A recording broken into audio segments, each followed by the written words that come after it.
I just want to welcome everybody. Thank you for your time, and this is in observance of House Resolution 349, which passed unanimously earlier today on the House floor. And I would like to now ask the National Guard to please post the colors.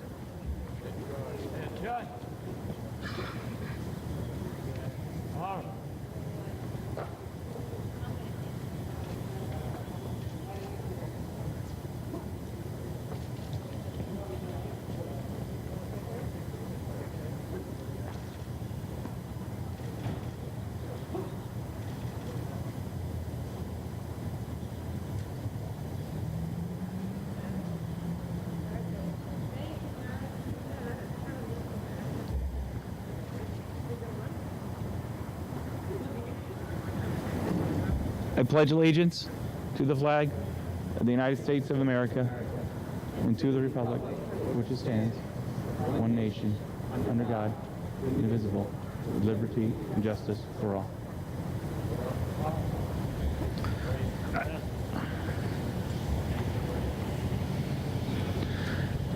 I would now invite Pastor Jeb Smyrda to come down for our opening prayer.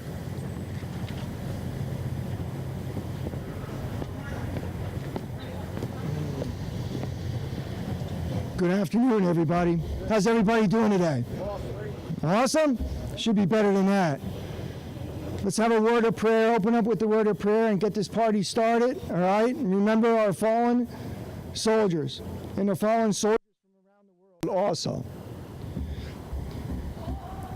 Dear Lord, we come before your mighty throne now. I just ask that you put a hovering, a protection around all our men and women around this world, Lord. Give them breath in their lungs when they need it most. Let them feel a cool breeze when they need it. Give them the endurance that they need at their time of need, Lord. I ask that you put a special covering over the Wargo family and other families that have lost dear loved ones, Lord. Let them feel your warm embrace, Lord. Let them feel your encouragement. And above all, let their memories live on with us, Lord. As we hear those birds chirping, the sound of vehicles going by, life continues, Lord. I ask now that we give 22 seconds of quietness and honor to our fallen soldiers at this time, Lord.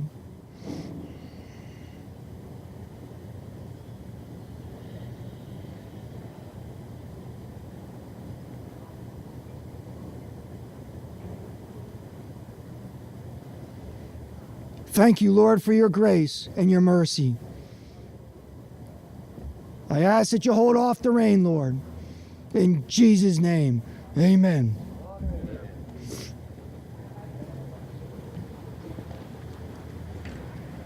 Thank you, Pastor. I would now invite Chairman of the Senate Veteran Affairs Committee and Emergency Preparedness Committee, Senator Randy Volakovich, for a few remarks.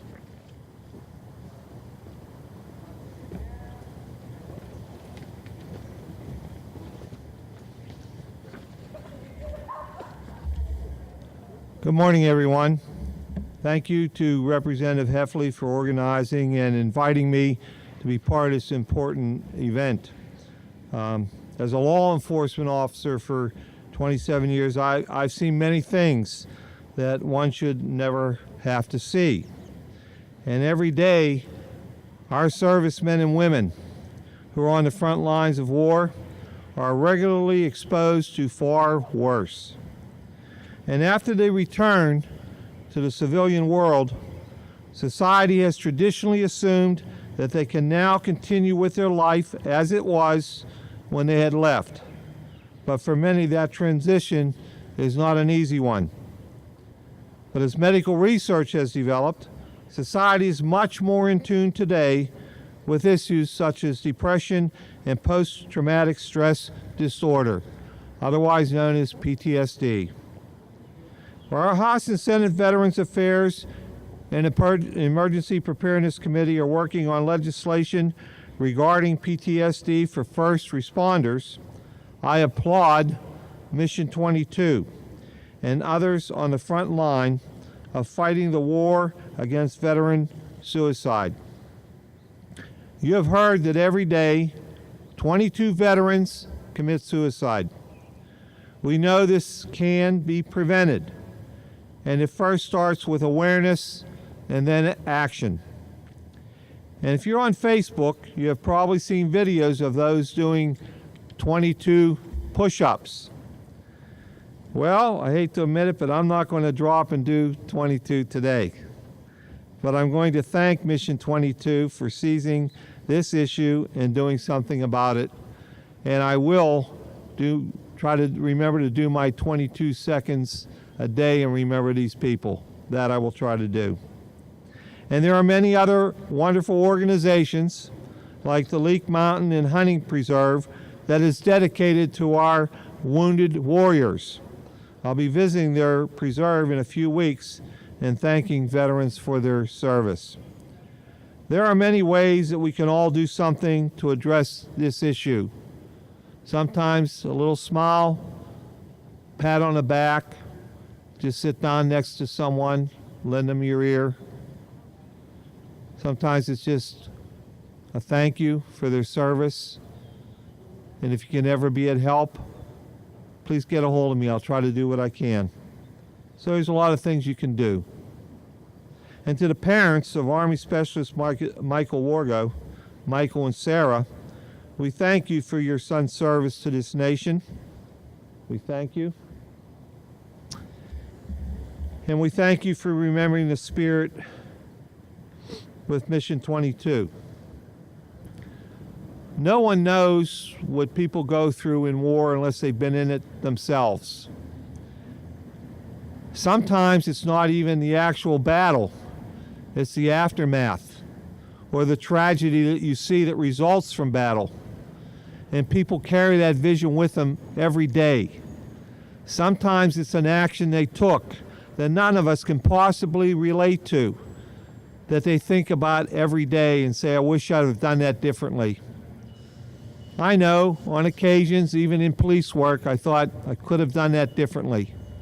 So imagine being under the stress of wartime and dealing with these situations and carrying them back and trying to carry on an everyday life as it was before when you leave some of these battle zones or these battle areas. We put a lot on our servicemen, but they live up because they want to serve. So let's say our prayers to God that He never forgets them, and hope that this nation never forgets the people who have served, the men and women who have served to try to preserve the freedom and independence that we have. No nation has a right to call itself a nation if it forgets the veterans who let it be that nation. Thank you, and God bless.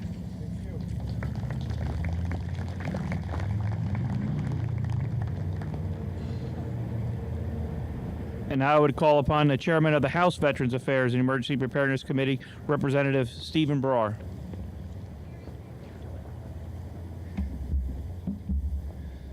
Good afternoon.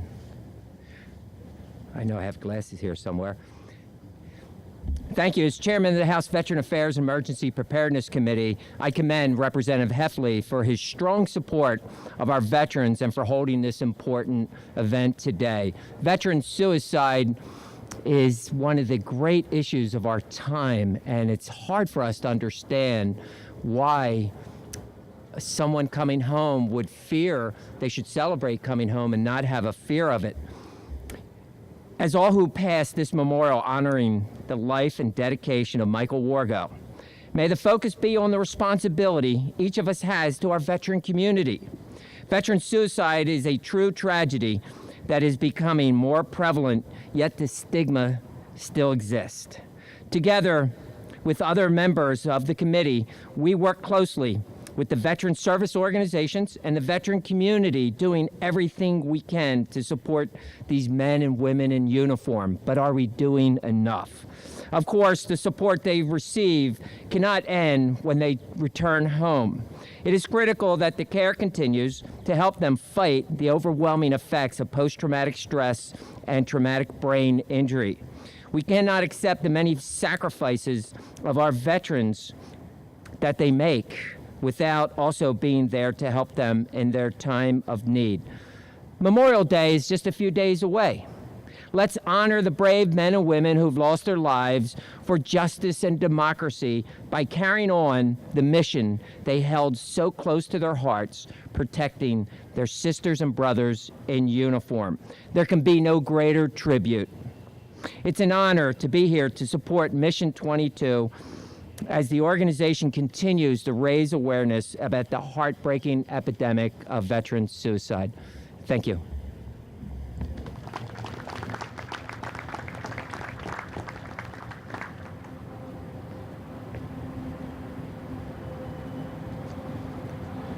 Thank you, Chairman Brar. And now I would like to invite Brigadier General Anthony Corelli, Adjunct General, Pennsylvania Department of Military and Veterans Affairs.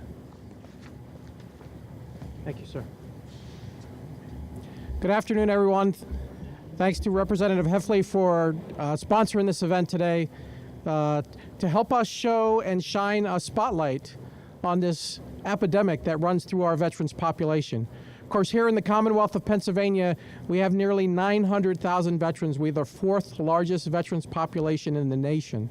Our concern for our veterans is huge, and we need to put the stress on their feelings and their adjustment issues as they react and an ever-changing environment as they come back from war overseas and as they separate from the military.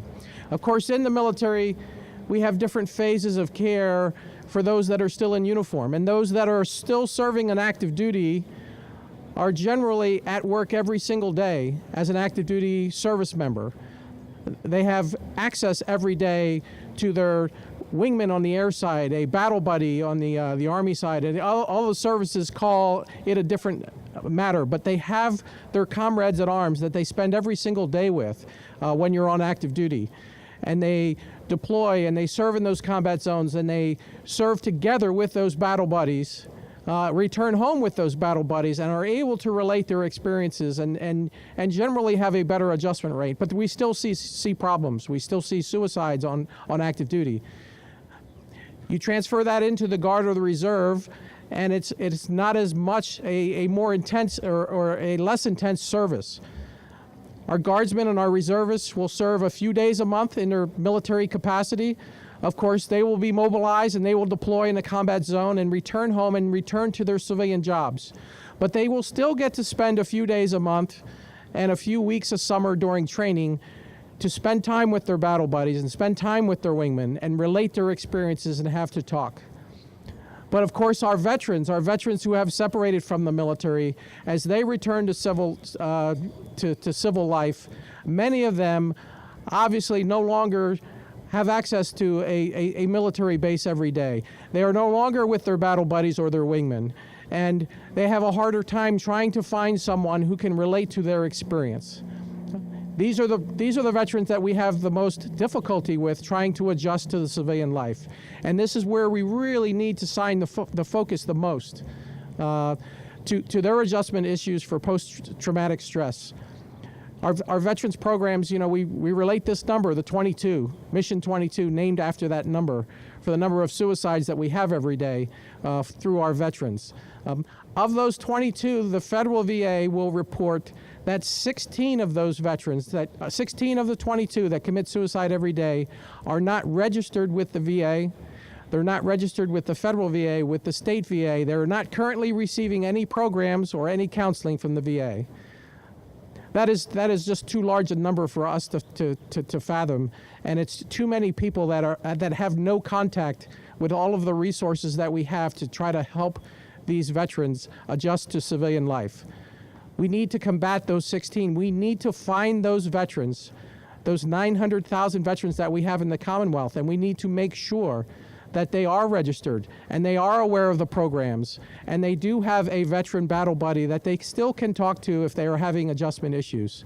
So that is our quest here at the Department of Military and Veterans Affairs, to find every single one of those veterans in the Commonwealth, to register them, to get them to go online, dmva.state.gov, and hit our registry button so that we can get them registered. We want to get them to a veteran service or officer so that they can be registered, and then they can have access to all of these programs that are out there, such as the 800 line, 1-800-273-TALK, the Veteran Crisis Line. That line, since it's been incepted, has had nearly 3 million calls to that line. And dispatchers on that line have dispatched emergency services almost 73,000 times because it was that important at that point of that call to get that veteran some immediate help. These are the ways that we're able to combat this and help our veterans. So please help me reach out to every single one of our veterans here in the Commonwealth. Let's get them registered. Let's make sure they know what the resources that they have earned through their services are. Let's get each one of our veterans a battle buddy that they can talk with and relate with and help them through shared experiences get through the program. Again, I would like to also thank the Wargo family for attending and for shining this spotlight, using their son as a beacon to shine this spotlight on this epidemic throughout the Commonwealth and throughout the nation. We look at their poster, that Mission 22. That 22 is an important number, but it is a number. And we all have to realize that 22 a day, there's 22 faces that go with that number. And there's 22 families that go with each one of those faces. So through all of our collective efforts, if today we can stop one, then it was worth all of our efforts. If tomorrow we can stop another one, it was worth all of the work that we can muster together. So let's make that commitment today to reach out to all of our veterans, and let's go find one, and let's go find another and another and another. Because each one of those families that does not have to go through this experience as the Wargos have experienced, it'll be well worth all of our efforts. So again, I thank the Wargo family, Representative Heffley, and all of those that help organize this event to show the spotlight for this need in our veterans community. Thank you very much for what you do for all of our veterans, and God bless this Commonwealth and nation. Thank you.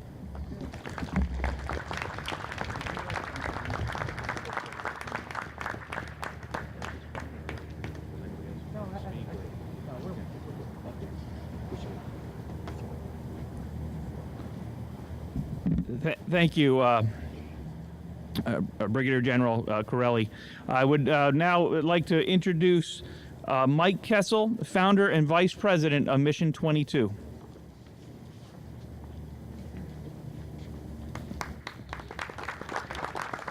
Thank you. Good afternoon. I think the question I get asked most is, what is Mission 22? What does Mission 22 do? So for those of you who are unfamiliar with Mission 22, Mission 22 is a not-for-profit organization committed to curbing the epidemic of veteran suicide. And there's a lot of ways we do that. One of the ways we do that is, we raise awareness, because if you don't know, there's nothing you can do. If you don't have the knowledge of it, there's nothing you can do to try to solve the problem. So this silhouette is a continuation of our War at Home Memorial. And, as a founder, as a board member, I get to take a lot of credit for the things that Mission 22 has done. But the reality is that the credit goes to the people who have done things like this. People have made things like this happen. And certainly this technically is just a piece of steel. But what gives it power is the people, the family, and the friends of the families who have had the courage to share their loved one's story and allow us to share their story. And the leaders of communities like this one who have had the courage to place this beacon in the Capitol to say that this community will not allow this issue to go unnoticed. So I just want to thank everybody for allowing me to be here. It's my honor, it's my pleasure, and thank you for all your support. Thank you.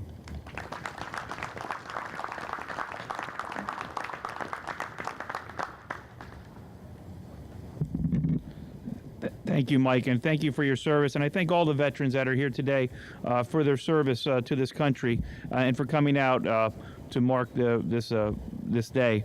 I would now like to introduce Gold Star Mother Karen Mojecki from TAPS, a Tragedy Assistance Program for Survivors.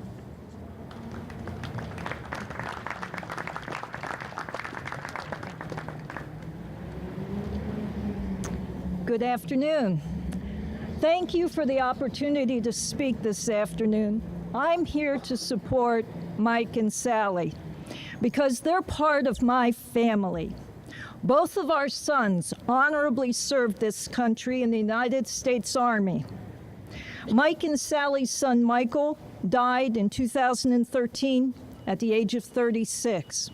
My son Wes was also 36 when he died in 2011 while serving in Baghdad, Iraq.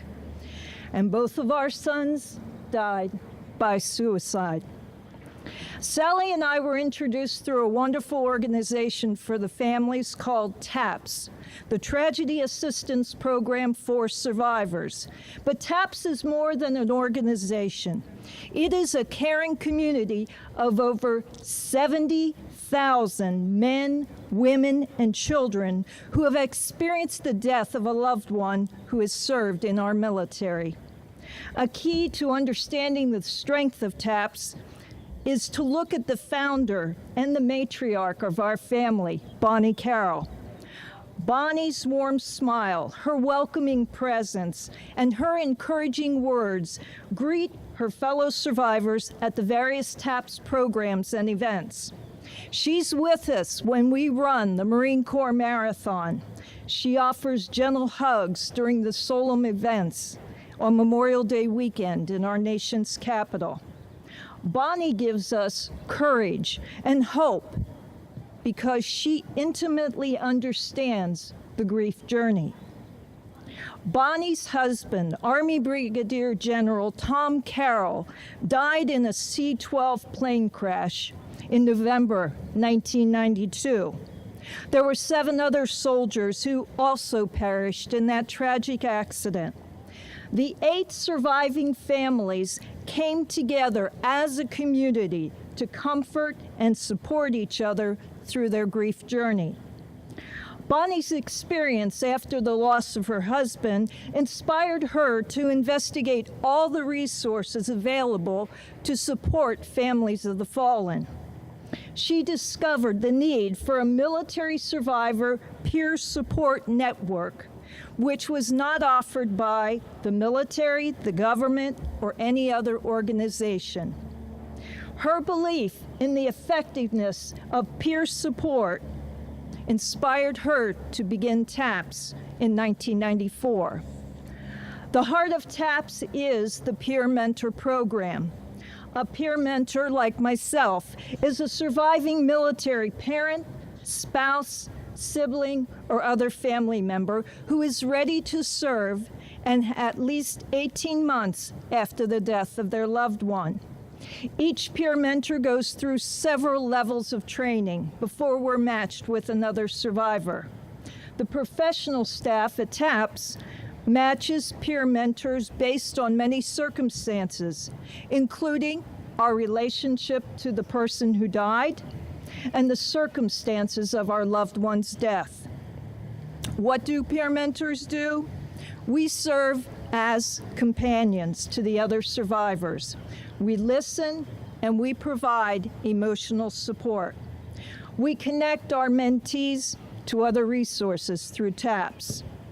The service of TAPS is available free to anyone grieving the death of a loved one who served in the military, regardless of the circumstances of that death or the person's relationship to the deceased. All military survivors have access to a 24-hour, 7-day-a-week helpline. It's professionally staffed by employees of TAPS. TAPS also offers many other resources. There's life-changing programs, educational grants, many things to help the families of our fallen rebuild their new normal. All of those things are possible through the generous support of the American people. Sally asked me to share one story about one of the important people at TAPS. She came to TAPS 11 years ago after her spouse died by suicide. Kim presented her statement last year in May before the Committee on Veterans Affairs, House of Representatives. I'm going to read what she said that day. My name is Kim Ruocco, and I came to TAPS seeking support in 2006, following the death of my husband, Marine Corps Major John Ruocco. John died by suicide after suffering for years with untreated depression and PTSD.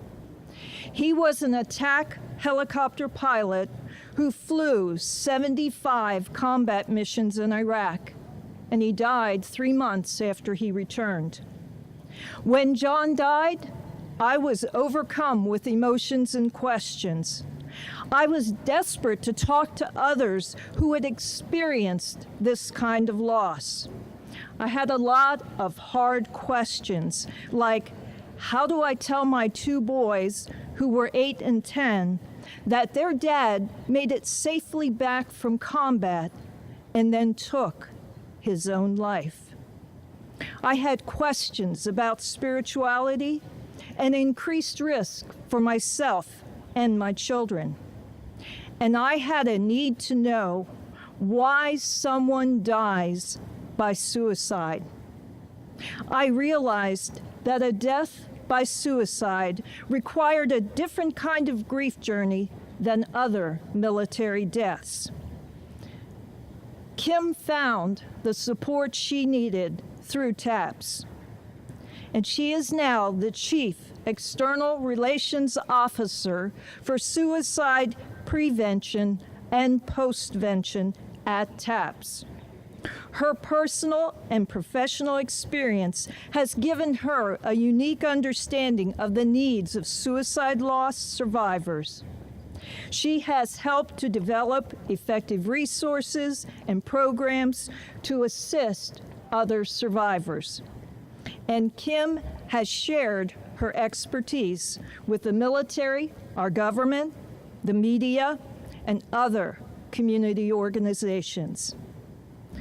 Mike, Sally, and I have been supported in our grief journey through Kim, Bonnie, our peer mentors, and the many other individuals who serve with our TAPS family. We stand here today strengthened by our community's support, and we offer our gratitude to all those people who have walked with us in this difficult journey. Thank you.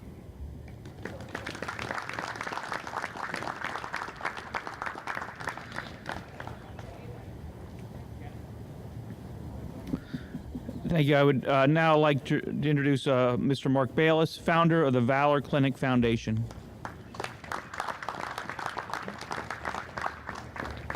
Thank you, sir. Thank you, everybody, for letting me come here today. And again, one more time, my condolences to the Wargos. At Valor, we deal with the PTSD problem every day. And over the past 5 years, we have worked with Pennsylvania veterans and innovative doctors, and right here in the Keystone State have built a new way to deal with PTSD. We don't quite see PTSD the way others do. We see mitigating factors from toxic exposures in service affecting the brain. We see social conflict between taking our nation's heroes who will work 20 hours a day at risk of their own life, without eating, without sleeping, for a cause, and bring them home to a society where things are much more it's all good, and where people get upset if they're asked to stay 10 minutes late at work, and that causes a rub at home. The if we make mistakes, people die mentality of service is hard for them often to let go. We help them with that. the anxiety and depression that can come from survivor's guilt and traumatic events. We try to help them find some closure with that. And we often hear about a lack of direction and loss of purpose from leaving the service, where everybody's on the same page and giving way together. And we try to help them get their life back on track, building a life plan.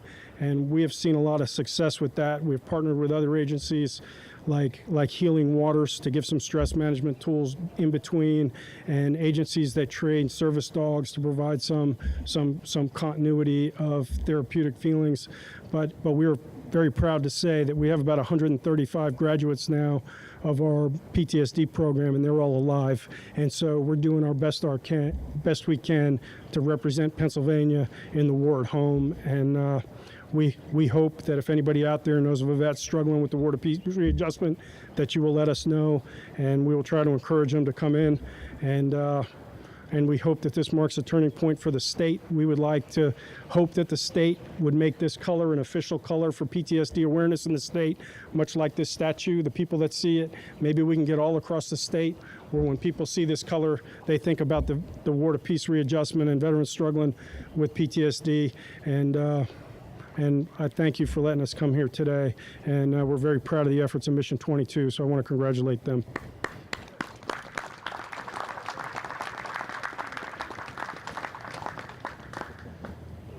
Thank you, Mark, and for the wonderful work that you do. I would now like to introduce Mr. Michael Wargo, Sr., for a few remarks.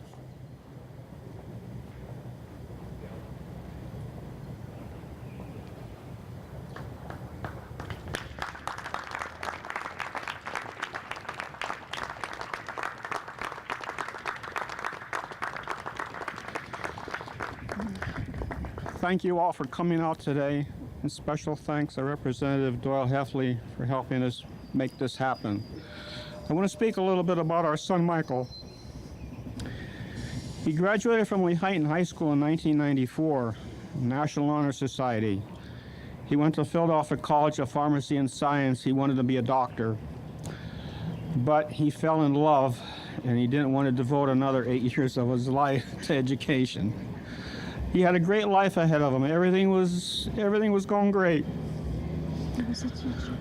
He was a teacher. He changed his career to teach biology and chemistry instead of going on to the medical field. 9/11 happened. Then 9/11 happened. Michael felt compelled to join the U.S. Army. He spent 10 months in Afghanistan and seen things that nobody should have to see. Michael had terrific survivor guilt that he survived, and 10 of his best buddies that he bunked with died. Michael came home in 2005, and we were so grateful. Our son came back from war. He was alive. He wasn't shot. He wasn't missing any limbs. It was just a wonderful day in Fort Drum, New York in 2005. We didn't know what was going on inside Michael. We didn't know until it was too late. Michael's life changed when he came back. He suffered for 8 years with PTSD. He never talked about it. He never complained about it. He never reported it to the Veterans Administration or anything like that. He didn't seek help. The day he died, he left us a 4.5-hour video explaining why he had to die and what he's seen in Afghanistan. And at the end of the video, he said this. He says, "Mom and Dad, please don't say that I had PTSD." He said, "I looked into it, and there's no cure for it anyhow." He says, "Please don't say that I had PTSD, because it just gives soldiers a bad name. We need to do more. We need to erase this stigma of PTSD, that it's considered a weakness. We need more help. We need to bring it to awareness. We have to have our veterans reach out for help when they need help. We just can't go on our way and not worry about it, hope somebody else takes up the pledge." By giving us that video, we used that video, we took it to a forensic psychiatrist. He wrote us up a 4.5-page diagnosis, and between the 4.5-hour video and the diagnosis, we did prove to the Veterans Administration they did rule that Michael's suicide was service-related. So Brianna, his 6-year-old daughter at the time, is getting full benefits. She doesn't have a daddy, but her daddy is still taking care of her. And it's our mission to bring awareness to PTSD and to suicide, and that's one of the reasons we created this monument with the help of Mission 22 and other organizations, again, to bring awareness that we need to stop this. We need to start talking about it. We need to do more instead of just letting someone else worry about it. 22 a day is unacceptable. If we don't work as a community to stop this, to reach out, we need to reach out and tell the veterans we're here, we'll listen, we'll help them and the families any way we can, or it's going to continue. And I won't let that happen to another family,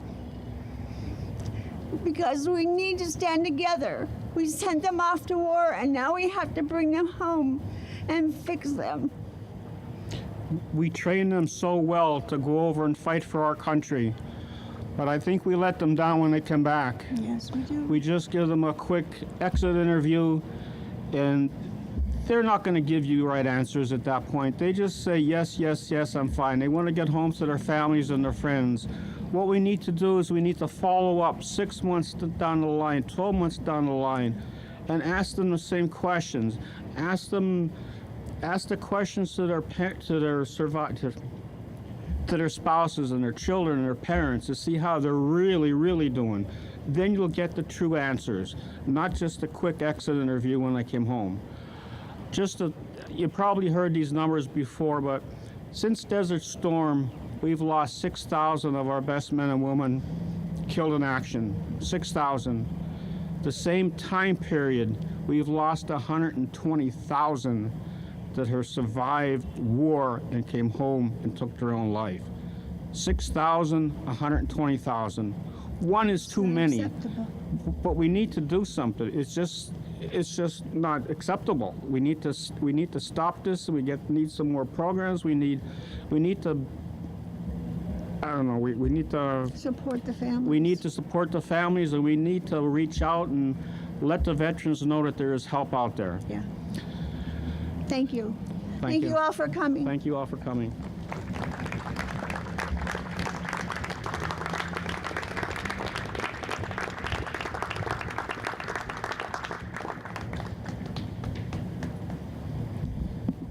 I really want to once again recognize and thank the Wargos for sharing their story and bringing, continuing to bring light to this this issue. And just in a few closing remarks, I just want to thank a few of the folks that helped to make this happen. Last night at 6:30, we had Walter's Monument come and set this statue up.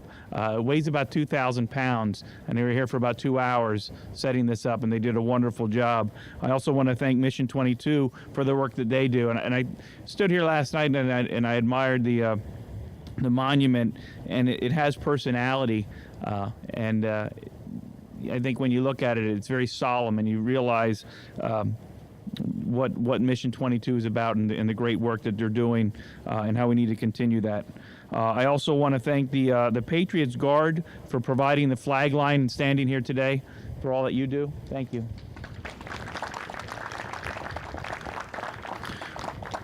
And I just want to mention Mission 22, the 22 silhouettes that were created. If you Google Mission 22 and go on their website, it really gives you all a lot of information about the program and ways that you can volunteer and donate and help out. There were 3 heroes from Pennsylvania that were part of this monument: Nicholas Rodriguez, Michelle Langhurst, and Michael Wargo. So I just want to take a minute to let you all know to reflect and keep those families in your prayers. And I would like to invite Pastor Jed Smyrda back for the benediction.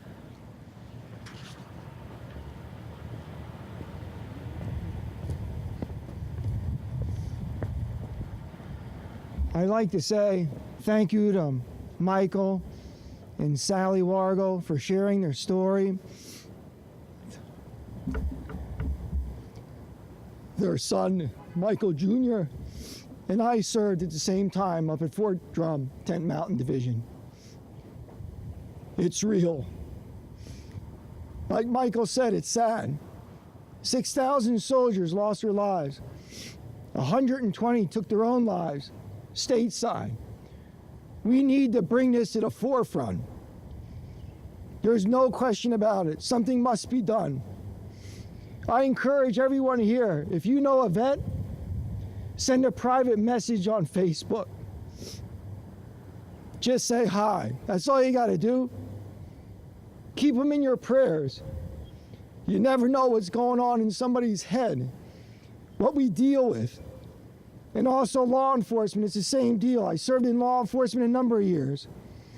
Keep these people in your prayers and let them carry on this mission. It's not their mission, it's our mission. It's our responsibility.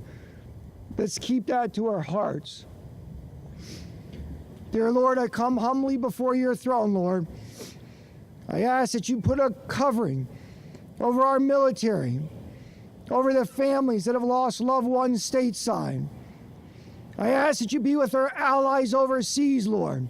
Let their aim be true and straight. Be with the nation of Israel, Lord. And also be with our administration, Lord. Keep them safe as they're overseas now. Return them to our homeland safely, Lord. There's a lot of people behind everything going on. Keep them strong, keep them safe, Lord. And above all, keep this country strong. I ask these things in your precious name. Amen.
I want to once again thank everybody for coming out and acknowledge my colleagues that were here today. It's a busy day in session, and a lot of them took the time to stop by for the program. I want to thank them for that, and also invite everybody to take a moment to review and reflect this monument and this memorial. Also, Mission Barbecue is here for refreshments if anybody would like to, and I'd like to thank them for being part of the program today.